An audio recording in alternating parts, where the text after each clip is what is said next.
ఒక అడవి చివర పెద్ద జలపాతం ఉండేది. దాని పక్కనే ఉన్న సరస్సు దగ్గరికి ఎప్పుడూ ఒక బాతు తన పిల్లలతో వచ్చేది. తల్లి అందులోకి దిగి ఆహారం వెతుకుతుంటే పిల్లలు మాత్రం ఒడ్డునే నిలబడేవి.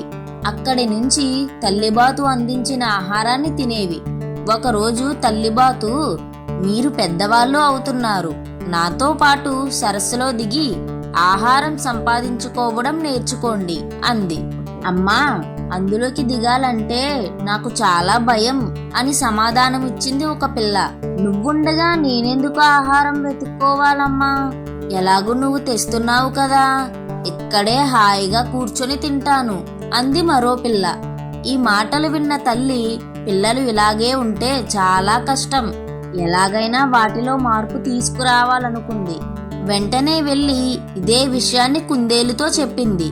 దాంతో అది ఒక ఉపాయాన్ని చెప్పింది. మరుసటి రోజు ఎప్పటిలాగానే పిల్లలను తీసుకుని సరస్సు దగ్గరికి వచ్చింది బాతు.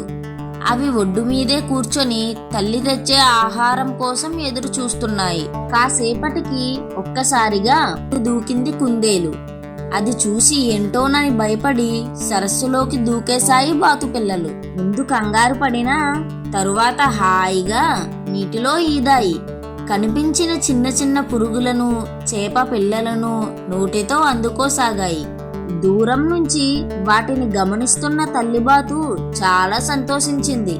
అమ్మా, ప్రతిరోజు నీతో పాటు మేము సరస్సులోకి దిగుతాము, మేమే నీకు ఆహారాన్ని వెతికి పెడతాం అన్నాయి బాతు పిల్లలు.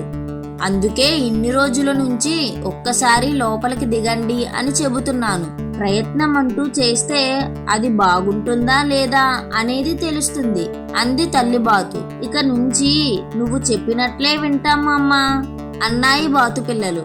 ఇలాంటి మరెన్నో కథల కోసం please like, share and subscribe కుట్టి టాక్స్.